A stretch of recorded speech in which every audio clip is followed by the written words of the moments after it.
All right, so I'm going to bring Coach Nix up here in a little bit, and just so you guys understand what we did was, 24 hours ago, he became the head coach, for a 24-hour period. And that was done not as a PR thing. That was really done to give him an opportunity to see what it's like to learn, because you can't, until you have experience, like I say with the quarterback, like you can't tell he has experience going in there.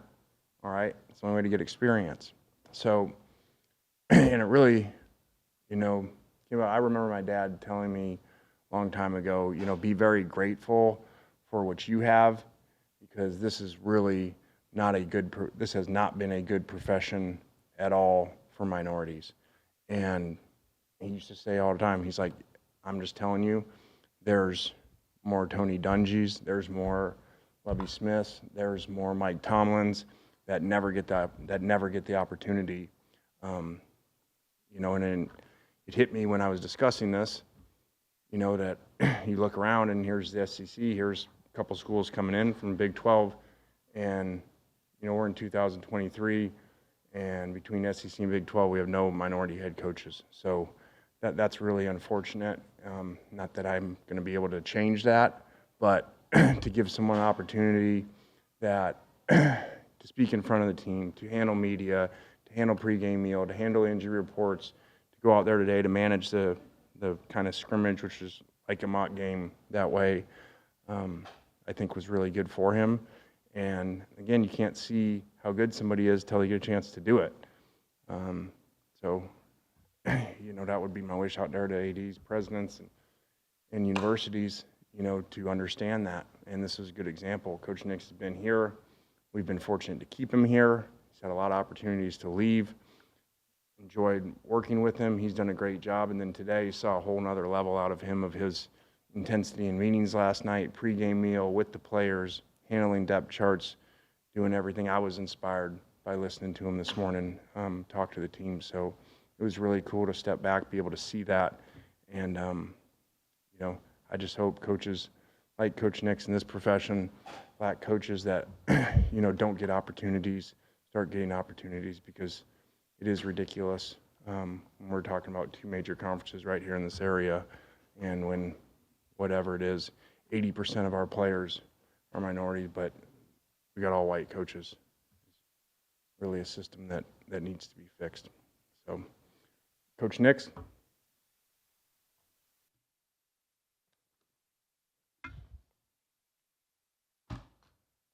Guys? Coach, looked like kind of a defensive day today overall.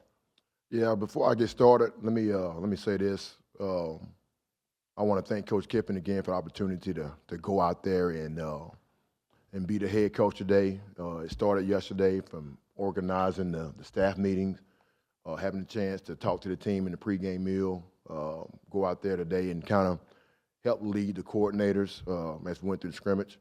So very indebted and grateful for that. That didn't happen every day. As far as what you said earlier about the defense, I thought they did. I thought, first of all, they came out with a lot of energy and a lot of juice. Created, I think, about 3 turnovers today. Seen some guys up front, like Cedric Johnson, go back there and close the pocket a few times. And for our first scrimmage, I thought it was pretty good.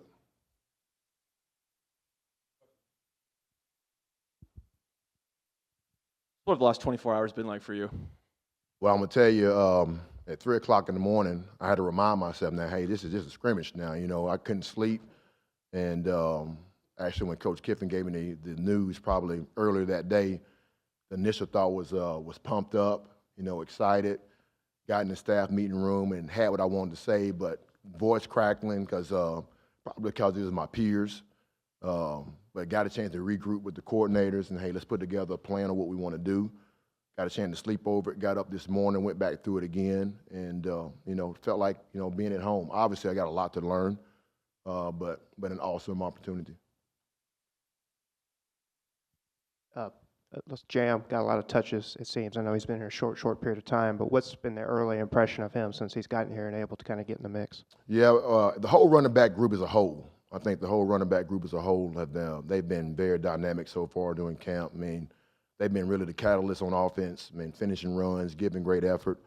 Talking about Jam as he's gotten in here. I mean, you know, for a guy that just transferred in, he's in shape, understand concepts really well. You notice automatically the quickness of his feet, and he can get to top speed and accelerate in a hurry. Kind of building off that first question that was asked, you being here on the staff for, a decade now, being underneath multiple head coaches and all that, what has Ole Miss meant to you in your time here? I had to remind myself that I didn't graduate here. Sometimes I feel that way. I was like, man, did I grow up here? And every now and then Coach Kiffin will remind me, hey, you're a Mississippian. I said, no, Coach, I grew up in Alabama, but all my adult life has been here in Oxford or either Hattiesburg. And, man, Ole Miss is basically the fabric of my family, too. My daughter, all she knows is red and blue. My wife, we've gotten a solid foundation with Ole Miss and outside of it in this community, and it's been nothing but a plus for me. I got to thank God that He put me in a position to be around all these great head coaches, to learn from them, coordinators as well, and try to take a little bit from each, and and try to instill some of my values, some of my principles as I coach my guys. So I got to say, Ole Miss has been awesome to me. Coach, this is going to be a hard question, but do you feel like sometimes it's an uphill battle for a minority to become a head coach, and how do you overcome it? I got to speak for myself. I think I've had a lot of great opportunities to do what I do, and I'm very thankful for it. Only way you overcome it, you got to have guys like Lane Kiffin to give guys opportunities. It's not a true preseason game, but this is the closest thing we can do, and you see it happening in the NFL right now, and guys getting opportunities to kind of showcase just other skill set, other assets that they bring to the table, and I think as time go on, I think the door will continue to open up wider and wider, and what I've kind of told myself, I would love to be able to get to the highest level and be able to do that, but it's not a deal breaker.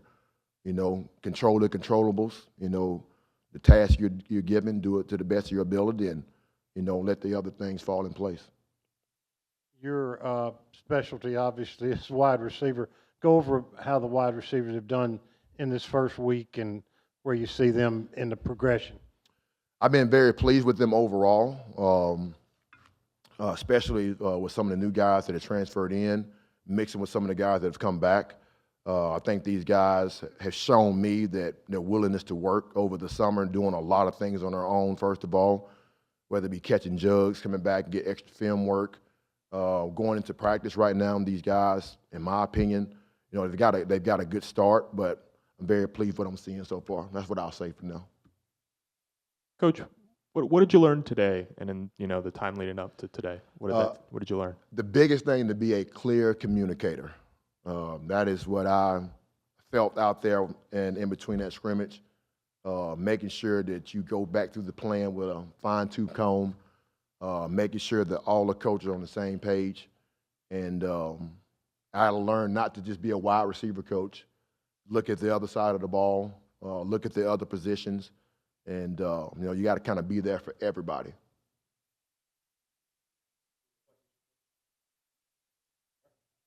Thank you.